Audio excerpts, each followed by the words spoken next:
If I asked you what was common between these very illustrious names, what would you say?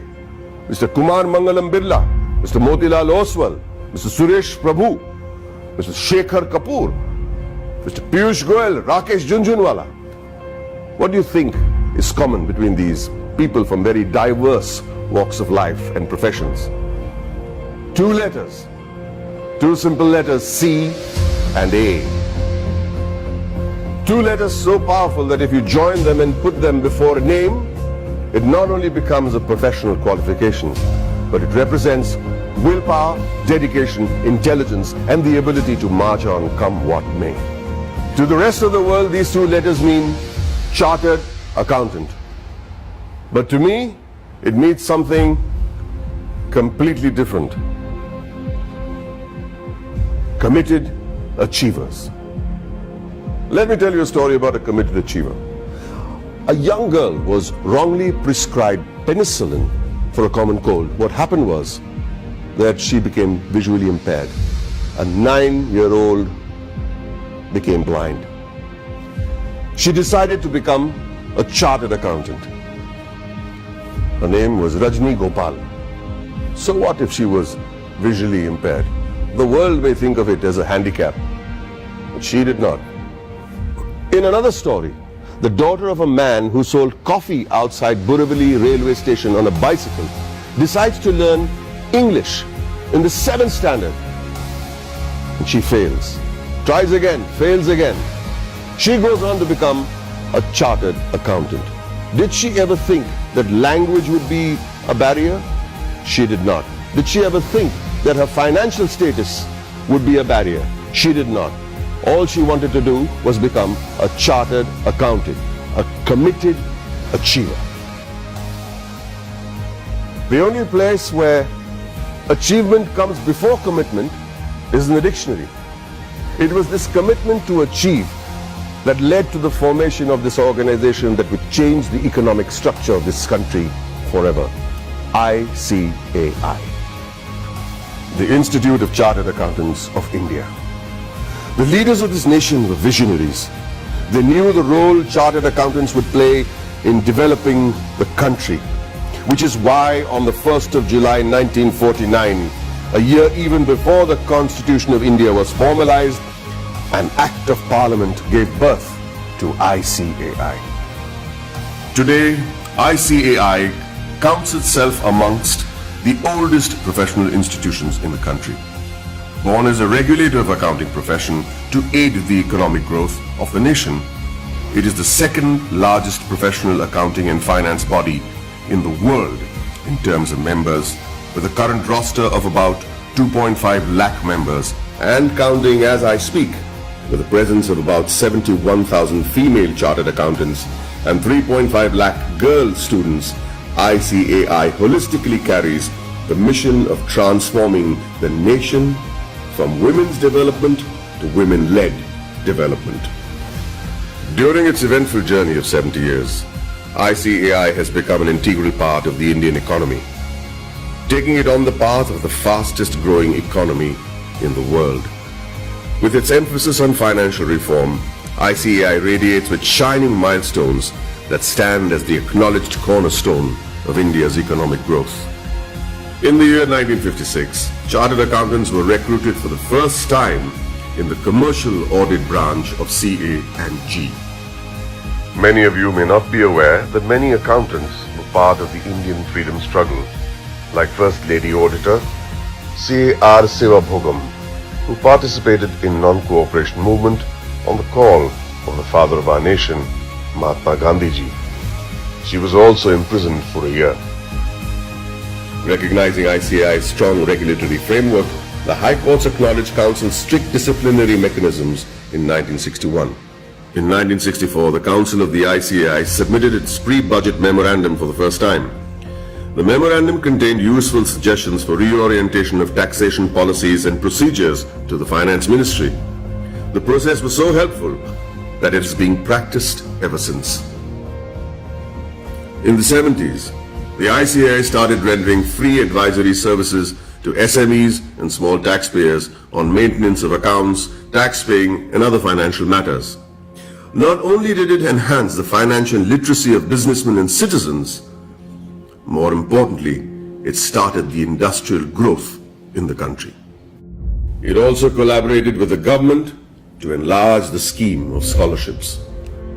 With all humility, I wish to mention that in the year 1972, ICAI members had provided pro bono professional services to the heirs of the Jawans and officers of the armed forces who sacrificed their lives in the war.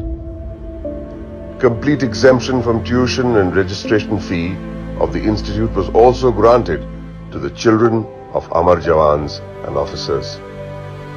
The 80s saw widespread gloom in India's macroeconomic performance due to the prevailing conditions in the country. However, during the period between 1980 and 1990, the economy began to improve and growth rate accelerated. The government appointed CA members on various committees like boards of public sector undertakings and nationalized banks. The government also appointed ICAI as an expert and independent advisor on company law, fiscal and various other committees. The corporate sector, the public sector corporations, cooperative societies and public trusts were brought under the accounting discipline by legislation. In the 90s, sales tax audit was introduced in many states, which was a direct result of ICAI's efforts to showcase the role played by the CA community. ICAI developed a research center in the form of a non-profit company to be named as Accounting Research Foundation. It was during this time that the government recognized the ICAI as the sole recommendatory body for setting accounting standards in the country. 2000 and onwards marked the period when many MRA MOUs had been signed with many international bodies such as ICAEW, CPA Australia, Ireland, CICA, etc. ICAI was granted recognition by IGNOU as a research center for the benefit of its members and employees to pursue doctoral research from IGNOU. eSahayata was launched as an electronic service for members and students of ICAI to provide prompt services against their queries, complaints and grievances. In 2007, ICAI decided to recognize the CA leaders in industries, which gave birth to a glittering awards function.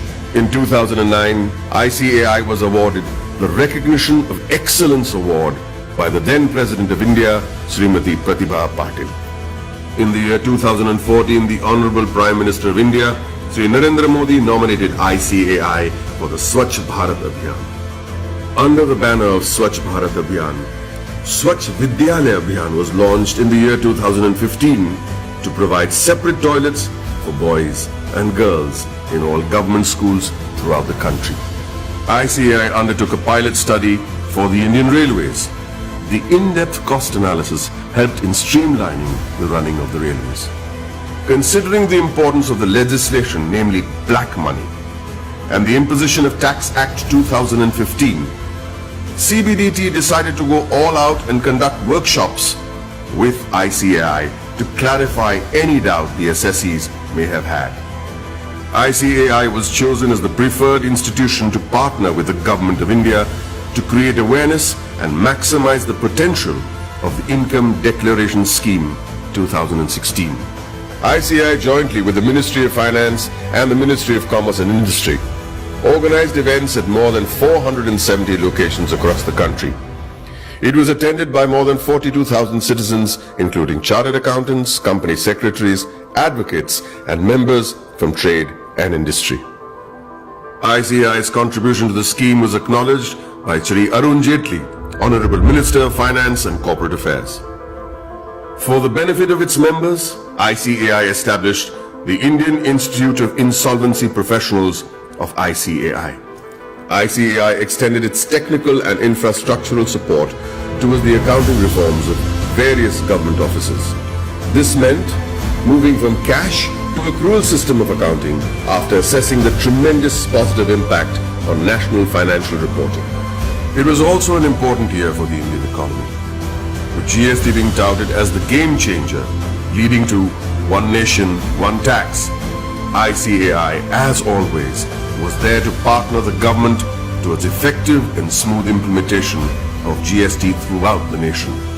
As a result, ICAI and CA members became a proud knowledge partner for GST success. For a clearer understanding of GST, ICAI carried out more than 3,000 programs benefiting more than 2.5 lakh participants.